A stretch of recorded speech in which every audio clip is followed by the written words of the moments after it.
Hello à tous, ici Thomas Gibaud et bienvenue dans un nouvel épisode de Rêve pas petit. Rêve pas petit, c'est le podcast qui te pousse à te créer une vie de dingue, celle dont tu rêves vraiment. Chaque semaine, je partage avec toi des pépites glanées précieusement au cours de 10 années de coaching et de centaines de personnes que j'ai pu accompagner. Nous allons décortiquer ensemble les compétences clés à maîtriser et les barrières classiques à éviter pour se rapprocher de la vie qui te fait vibrer. Dans Rêve pas petit, j'accueille aussi des personnalités incroyables qui ont osé rêver grand. Ils te partageront les clés de leur réussite pour que tu puisses les appliquer à ton tour, à tes propres rêves. Bref, Rêve pas petit, c'est un joli mix entre action et introspection pour que plus jamais on ne te dise « Rêve pas petit ».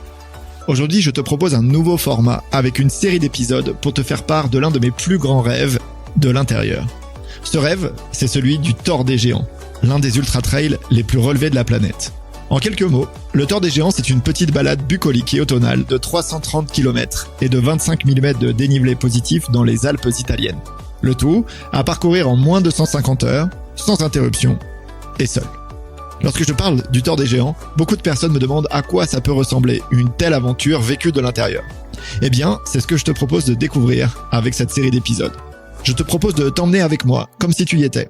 De la veille de la course et ses préparatifs, aux émotions assez folles du départ, et aux difficultés et joies extrêmes qui ont jalonné cette aventure de près de 146 heures. Alors, es-tu prêt à me suivre ? C'est parti.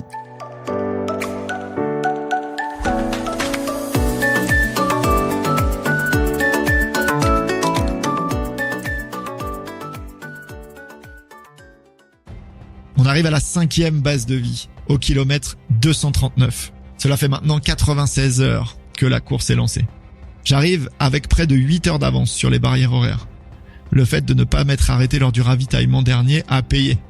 Cette avance me donne de l'air et me permet de voir la suite des événements avec un peu plus de sérénité. C'est donc heureux et souriant que je retrouve mes parents. Malheureusement, comme tout cycle, celui-ci va aussi prendre fin. Mais cette fois-ci, ce sera de manière très brutale. Le contre-coup est dur, très dur. En me reposant quelques instants simplement, mon corps me lâche, littéralement. D'un coup, je me sens épuisé, vidé. Comme si l'énergie qu'il me restait avait été consommée pour finir cette portion. Je rentre alors dans un cercle peu vertueux. Je suis exténué, je ressens plus intensément les douleurs, mon sac pèse encore plus lourd et je commence à douter. Mes parents sont là pour me soutenir, m'encourager et me dire ce que j'ai besoin d'entendre. Avant de repartir, j'appelle Carole, longuement, puis Fabrice. Les entendre me donne l'énergie pour repartir, mais dès les premiers instants après avoir quitté la base de vie, je sens que quelque chose a changé. J'y arrive tout simplement plus. Et pour la première fois depuis le départ, je craque. Je fonds en larmes face à l'ampleur de ce qu'il me reste à accomplir. La fatigue et la douleur me font perdre le peu de lucidité encore disponible et je ne parviens plus à garder les idées claires. Je tiens des propos comme je suis à bout de force, j'ai plus les pieds ni de genoux et il me reste encore 99 km avant Courmayeur. Et pour la première fois, je n'arrive pas à demeurer concentré sur mes intentions de course et à ne pas me projeter trop loin. Cette pensée m'accable et les larmes ne cessent de couler. Je navigue entre la sensation d'avoir jamais été aussi près et l'impression qu'il reste encore une éternité à courir. À cet instant, j'avoisine les 100 heures d'effort et me dire qu'il en reste environ la moitié m'anéantit. Je sais que ce genre de raisonnement est la voie royale vers l'abandon, mais mon esprit est trop embué par la fatigue et le sommeil pour rester lucide. Pourtant, je le savais. La démesure de cette course rend irréaliste le fait de la terminer en ne comptant que sur son entraînement. Mon entraînement, il a l'intérêt de permettre à mon corps d'arriver le plus loin possible dans les meilleures conditions, mais avant que le mental ne prenne le relais. Et il semble que pour moi, c'était ici, au 250e kilomètre après 100 heures d'effort. J'ai la sensation de débuter un nouveau Thor. Peut-être que c'est celui-ci au fond que je suis venu chercher. Celui qui repose sur la haine de l'abandon, sur le refus de succomber à la douleur et à la fatigue, sur l'envie folle de me prouver que je peux m'offrir ce rêve. Celui qui me permet de me connaître dans des états que je n'avais jamais explorés auparavant. Bref, mon Thor démarre ici. Pour autant, malgré la fatigue et les larmes, pas une seule fois, je n'envisage vraiment l'abandon. Il est hors de question que je ne vois pas Courmayeur. J'ai trop travaillé, trop sacrifié pour que mon rêve s'arrête ici. Je verrai Courmayeur. Je m'attaque donc aux 50 km qui me séparent de la dernière base de vie de la course. Et malheureusement, ils seront marqués par le retour du froid. Je m'élance en pleine, avec déjà presque toutes mes couches de vêtements tant les températures sont froides. Ça ne présage rien de bon lorsque je serai au milieu de la nuit à 3000 mètres d'altitude. Et à peine les rayons de soleil envolés, le mercure dégringole. Ce sera la nuit la plus froide du Thor, d'autant plus que la pluie se met à tomber violemment. Je rajoute les derniers vêtements secs qu'il me reste dans mon sac avec l'espoir que ça me réchauffe.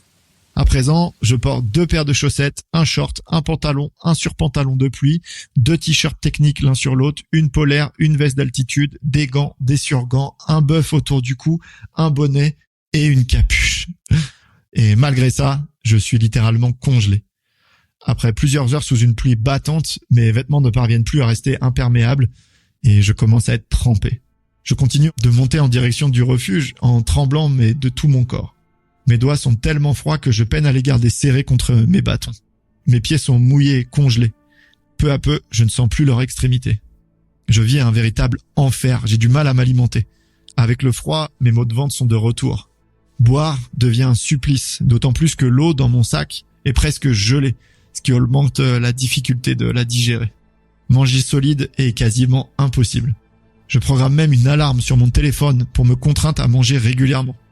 Avec cette météo, j'ai besoin de calories pour préserver un peu de chaleur et d'énergie dans mon corps. À peine le temps de sortir un biscuit qu'il est instantanément trempé. C'est pas le mets le plus appétissant qui soit, mais je me force à manger. Les heures passent et je suis à présent en plein milieu de la nuit, à 2800 mètres d'altitude. Il n'y a plus d'arbres qui puissent me protéger du vent et de la pluie. Je regarde partout autour de moi, rien. Pas une frontale en vue, la nuit noire. La mienne n'éclaire pas à plus de 2 mètres tant la pluie est épaisse. Ma vitesse d'ascension est horrible et j'en peux plus.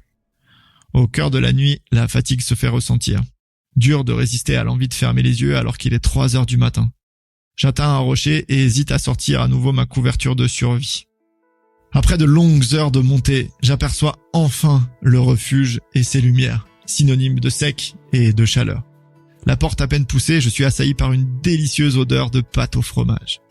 Mais j'ai tellement froid et je suis tellement épuisé que je dois aller dormir. Je demande alors au bénévole de me conduire au dortoir. Malheureusement, ce dernier est complet, ce qui signifie que j'ai de grandes chances de ne pas pouvoir rester longtemps pour permettre à d'autres de se reposer. J'attends quelques instants qu'un coureur se réveille et je me jette sur le lit. Et c'est là que je vais commettre l'erreur qui risque de me coûter mon rêve. Dans l'épuisement, je ne prends même pas le temps de me déshabiller. Je m'allonge avec des vêtements trempés à même le lit et m'endors instantanément. Lorsque le bénévole vient gentiment me chercher, je réalise avec effroi que je n'ai pu dormir que 20 minutes, qu'à d'autres participants arrivent. Mais la pire nouvelle, c'est que je me réveille en hypothermie. Je claque littéralement des dents et suis blanc livide. L'organisateur m'approche alors du feu qui fait cuire les pâtes et m'enveloppe dans une couverture de survie. Les yeux dans le vide, un peu hagard, je tente de me réchauffer.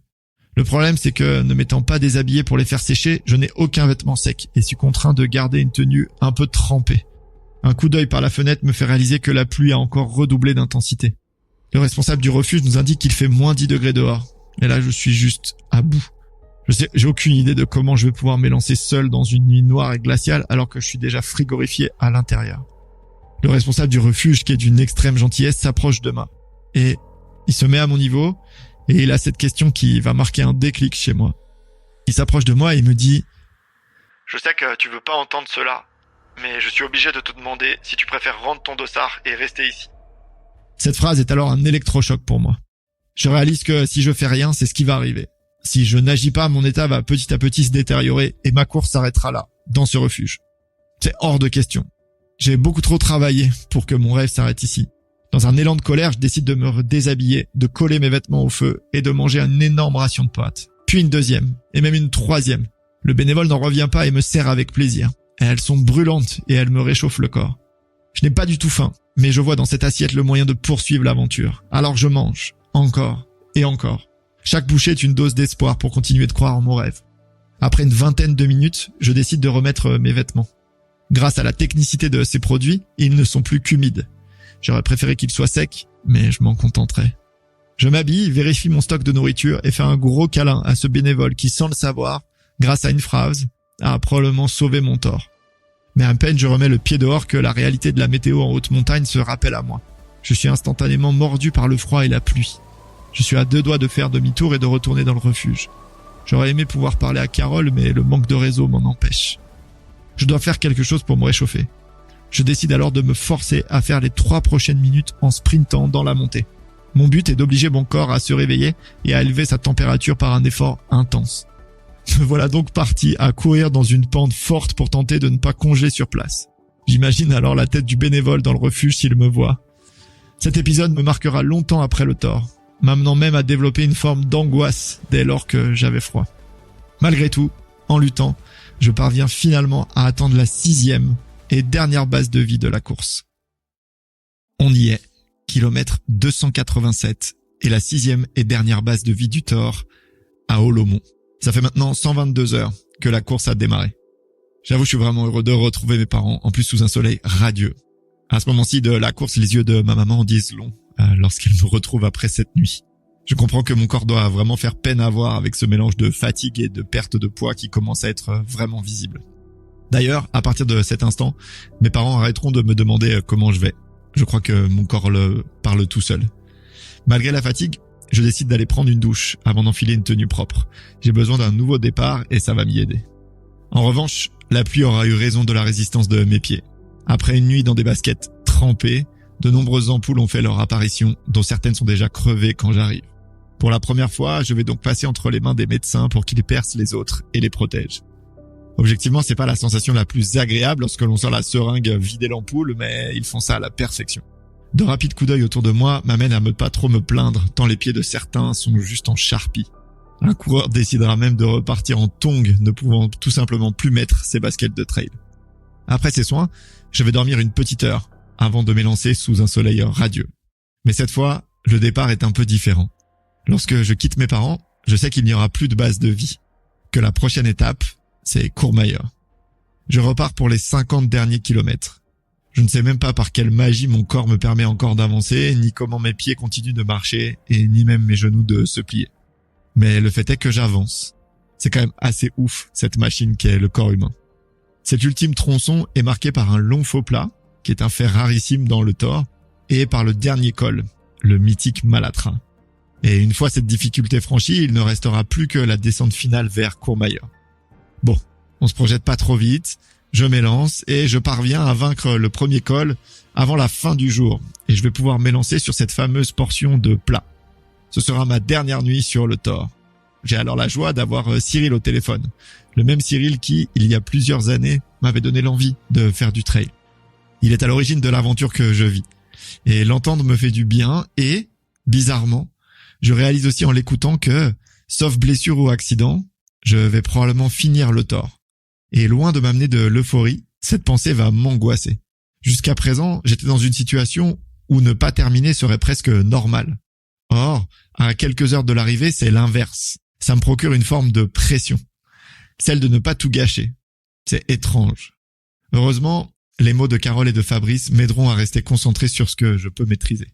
En arrivant sur le plat, je me surprends même à trottiner, après 130 heures et 305 km de course. Pourtant, probablement à cause du stress et du froid, je commence de nouveau à avoir des maux de ventre et même des diarrhées. Bonheur absolu. Heureusement, je suis proche du ravitaillement situé au pied du col de Malatra. Mes parents sont venus me retrouver sur le chemin et c'est bon de les voir.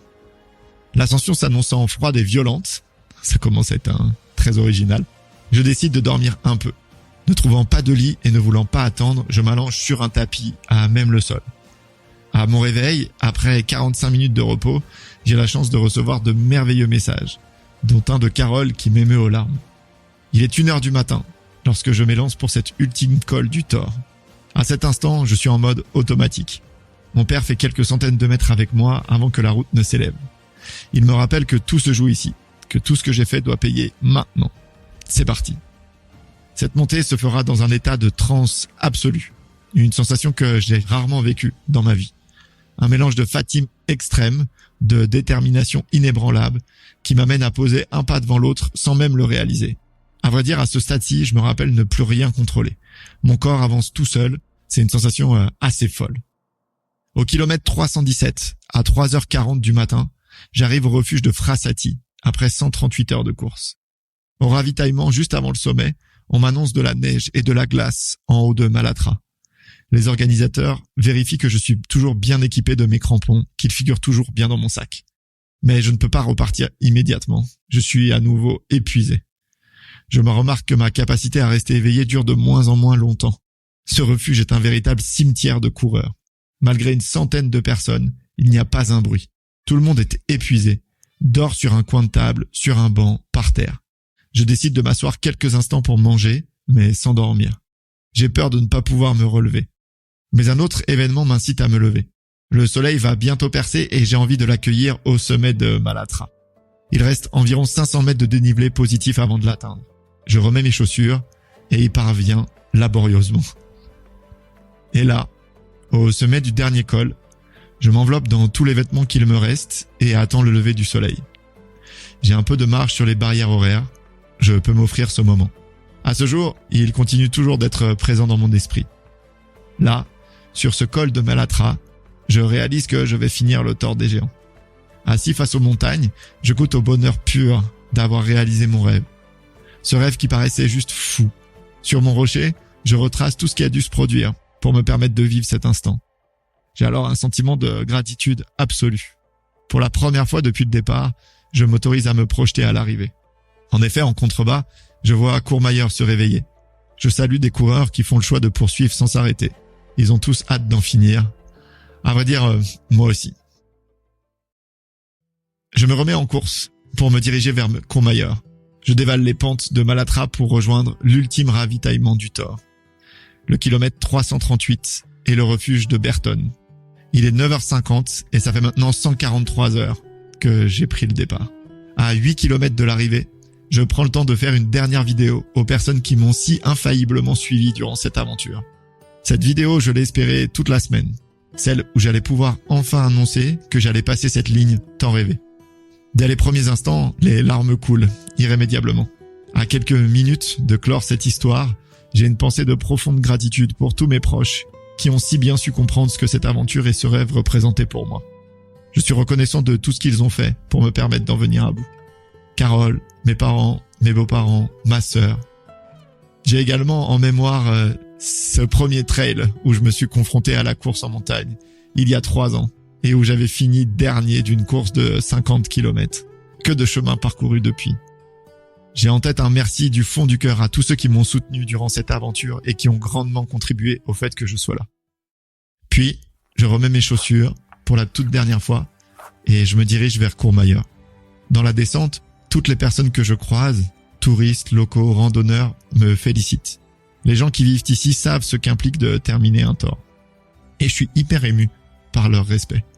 Courmayeur se rapproche de plus en plus, la foule se densifie et les cris se font entendre. Une fois dans la ville, j'ai droit à 1 kilomètre de haie d'honneur. Partout autour de moi, les gens me félicitent. Sur les trottoirs, aux terrasses. Et ces marques de reconnaissance me touchent beaucoup. D'autant que les arrivées s'enchaînent depuis maintenant 3 jours. Ce n'est pas comme si j'étais le premier à rejoindre Courmayeur, loin de là.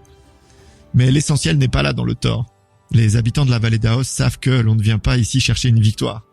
On vient se chercher soi. Et c'est ça qu'ils applaudissent. Juste avant Courmayeur, je lance un ultime FaceTime avec Carole. J'ai envie de partager ces ultimes moments avec elle. C'est un moment de dévotion pure et je suis touché par ses larmes. Elle n'a pas pu être ici puisque, à quelques semaines de donner naissance à notre première fille, elle a décidé de prendre soin d'elle et c'est bien normal. Et puis, après un dernier virage, j'aperçois la ligne d'arrivée. À quelques mètres, je retrouve ma mère et ma sœur qui m'appellent en criant mon nom. Je prends le temps de leur faire un énorme câlin. Je vois leurs yeux briller et les miens aussi. Puis, je me tiens face à cette ligne. Je m'arrête pour savourer ces moments magiques, rares et précieux. Je veux les ancrer dans mon corps. Je les ai visualisés tellement de fois lors de mes entraînements. Ce sont les pensées auxquelles je me raccrochais dans mes périodes de doute quand je pensais à renoncer. C'est l'image de cette ligne d'arrivée qui me faisait tenir. Et à présent, elle est là, face à moi. Elle est le symbole de ce que je cherche à accomplir depuis des années. Une dernière grande inspiration, une dernière accélération, et me voilà finisher du Tour des Géants. Je laisse exploser ma joie, une joie pure, sincère, authentique. Celle qui s'obtient lorsque nous avons réalisé un rêve. Celle d'avoir vécu l'aventure que je rêvais de vivre. Celle d'avoir su me prouver que j'étais capable non pas de terminer un Tour, mais de m'engager pour ce qui compte vraiment pour moi. Celle d'avoir su me connaître dans des états que je ne revivrai sans doute jamais plus. Celle de rendre mes parents fiers et heureux. Celle de voir ma femme pleurer au téléphone lorsqu'elle m'accompagne dans les derniers instants de la course. Celle de l'avoir transmise à tous ceux qui m'ont suivi. Ressentir et partager cette joie est le plus beau cadeau que je puisse leur faire. Elle est autant pour moi que pour eux. Et voilà pourquoi le rêve est tout sauf égoïste. Il nous connecte, nous rassemble et nous inspire. Après avoir répondu à l'interview de directeur du Thor, je peux retrouver les miens. Fin de la course, fin d'une aventure, fin d'un rêve. Mon père, qui était derrière la ligne pour filmer mon arrivée, me rejoint pour m'enlacer. Ses yeux sont brillants. Je suis fier et ému de le voir aussi touché par ce que je viens d'accomplir. Et quelle joie de partager ça ensemble. Une petite signature sur l'affiche des finishers et un passage devant le tableau des résultats. Cette petite balade m'aura tout de même pris 145 heures et 14 minutes. Pendant de longues minutes, je reste assis là, par terre. Je peine à réaliser ce qui vient de se passer. Je ne parviens pas à croire que je fais partie de cette communauté qu'ils appellent les géants, comme elle aime à l'appeler les organisateurs. De retour à la maison, je goûte à nouveau au luxe simple de m'endormir dans un lit propre, chaud et sec. Après une nuit de sommeil magique, retour à Courmayeur. Le dimanche, tous les finishers sont conviés à la cérémonie de remise de la fameuse veste.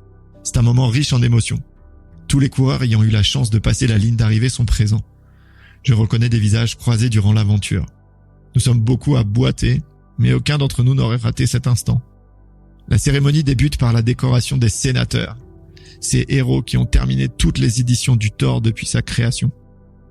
Une haie d'honneur se forme pour les accompagner vers la récupération de leur 8e veste de finisher. Admiration et respect absolu. Puis, chaque coureur est appelé, jusqu'à moi. En recevant cette fameuse veste, je réalise l'implication de ces quelques mots inscrits à l'arrière. Finisher du Thor des géants. Ces quelques mots représentent tellement de joie, de souffrance, d'entraînement, de douleur, de partage. Une dernière photo avec tous mes confrères et consoeurs de la communauté des géants. Et cette fois, l'aventure est bel et bien terminée. Je suis allé au bout de mon rêve. Dans la voiture qui me ramène à la maison, j'écris quelques mots et liste les chiffres marquants de cette semaine extraordinaire. Ces chiffres, les voici. 339 km parcourus, 28 500 mètres de dénivelé positif, plus de 3 fois l'Everest ou 7 fois le Mont Blanc, 25 ascensions de col, 145 heures d'effort, seulement 6 heures de sommeil en une semaine, 8 kilos perdus, 3 paires de chaussures mortes, des centaines de messages d'encouragement et de soutien reçus, des milliers de larmes de joie, d'épuisement et de peur, une semaine qui restera gravée dans ma mémoire à vie, un rêve. Voilà ce que j'avais envie de vous partager en lien avec mon aventure du Thor des géants. J'espère qu'elle vous aura donné peut-être l'envie, l'élan de contribuer à ce rêve qui est présent en vous. Je suis bien conscient que tout le monde n'aspire pas à finir une course de 350 bornes, mais je suis absolument convaincu que tout le monde a un rêve en soi. Et si cette aventure a pu vous donner l'envie, la motivation ou des pistes pour vous rapprocher du mien, alors ça aura justifié toutes ces minutes passées à m'entraîner et toutes ces heures sur ces sentiers italiens. Merci beaucoup de m'avoir écouté et à très vite.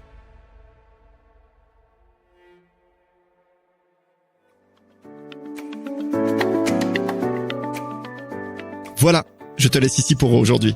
Évidemment, mon aventure n'est pas terminée et je t'invite à découvrir la suite dans les prochains épisodes qui vont sortir très prochainement. Merci beaucoup d'avoir passé ce temps avec moi. J'espère sincèrement que cet épisode t'aura donné des clés ou de l'envie pour avancer vers la vie qui te fait rêver. Et avant de te laisser filer, je voulais juste te partager que je ne rêve pas petit avec ce podcast. Donc s'il t'a aidé, inspiré, j'adorerais que tu me laisses un petit mot ou 5 étoiles. Ça m'aiderait à faire de ce rêve un grand rêve. À très vite.